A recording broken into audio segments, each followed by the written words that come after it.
Alright, let's see how it looks now.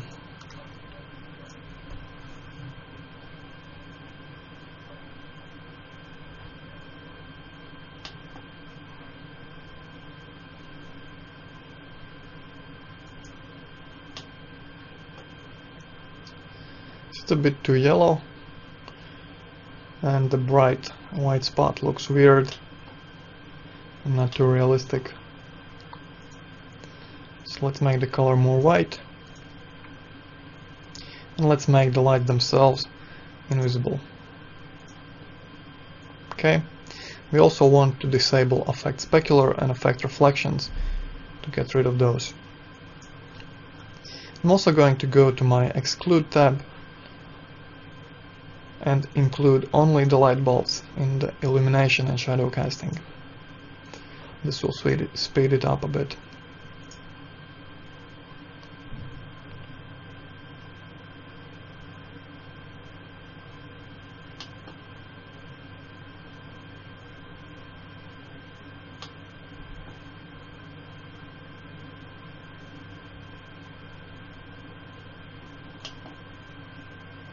Okay, so the bulbs look okay, but you will need to add some sort of a bright spot inside them in Photoshop in post-production. So maybe say paint some white spots, blur them, create some soft glow, add some flares, that sort of thing. Okay, so that's how you light the bulbs, and now I'm going to show you how to light the rest of the room. So the simplest and the quickest way is by creating one large gray sphere light. Make it about the size of the chandelier.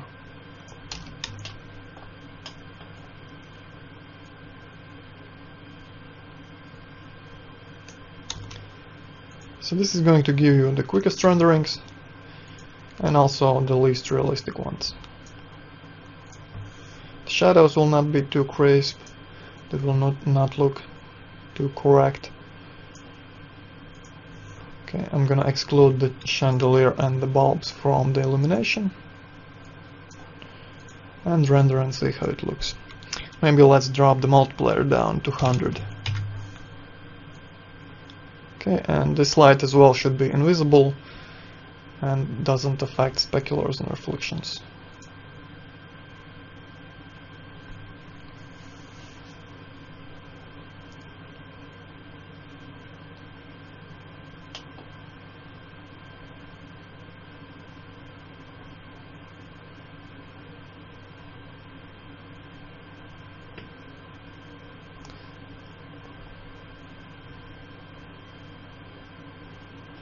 Now you have a nice bright spot on the ceiling, and you have some light filling the room from the area of the chandelier.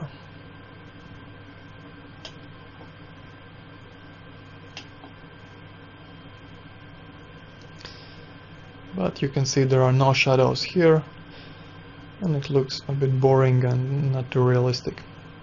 But if you need some quick renders, this might be the way to go.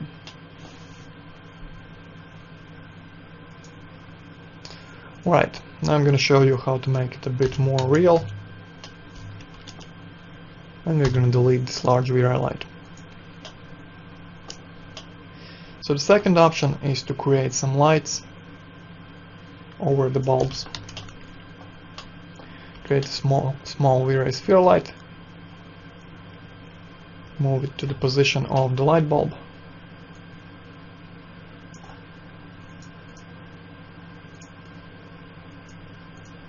And let's increase the multiplier to, let's say, 500. Okay. And now create some instances for the rest of the bulbs.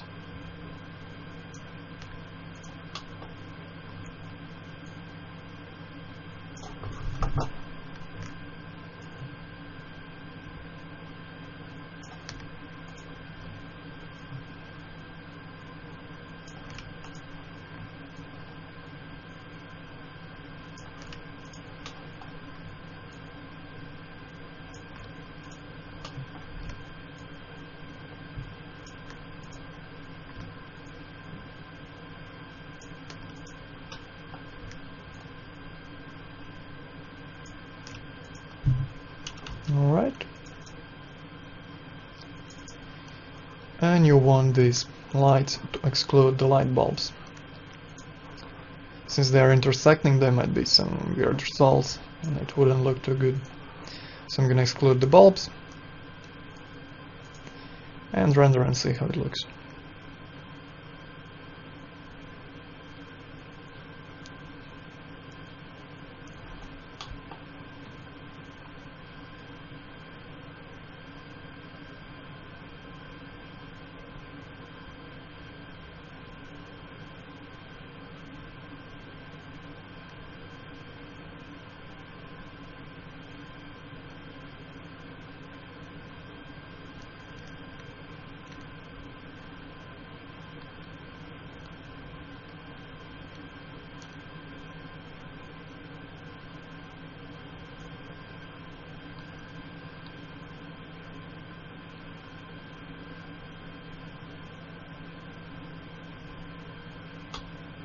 If you look closer, you can see that there are some more detailed shadows here. Well, the quality is set a bit low, so you can't see too much detail, but if you increase the radiance map quality, it's gonna look better.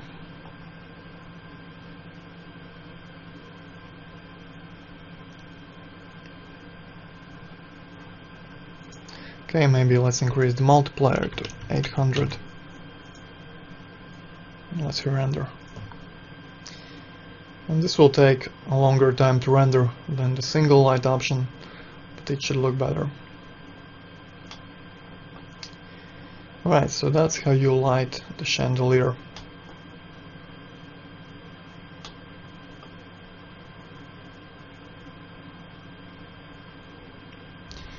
If you want to make it a bit more interesting and don't mind using some fake effects, you can add some more VRA lights just for reflections. For example, I'm gonna isolate the chandelier and I'm gonna create 3 simple V-Ray plane lights.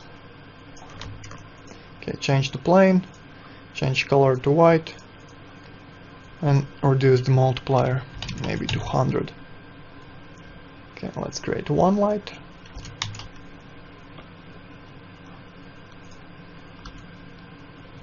Move it a bit away. Move the pivot to the center of the chandelier.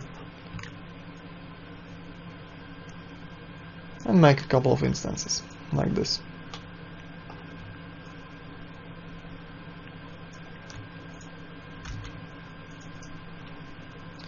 And for these lights, I'm gonna include only the chandelier in both the illumination and shadow casting. Make sure the reflections are enabled.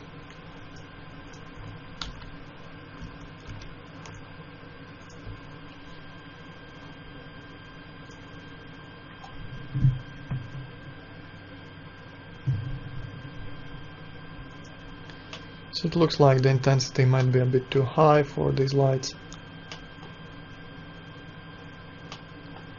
It's a bit too shiny.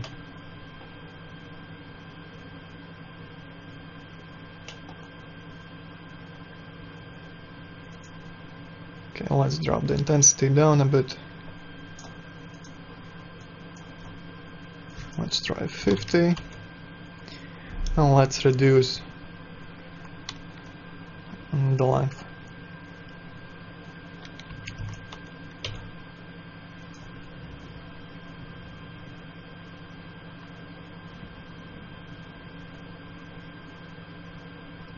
So the result is not very accurate in the realistic way, but if it looks great, I don't see a problem with it.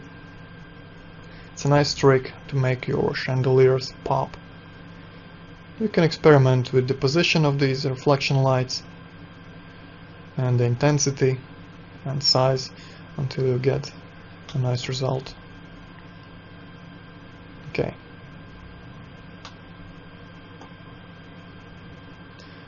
And I think once you add some nice bright spots inside the bulbs in Photoshop. This is gonna look pretty good. And that's our final result after adding the lights for table lamps and the chandelier.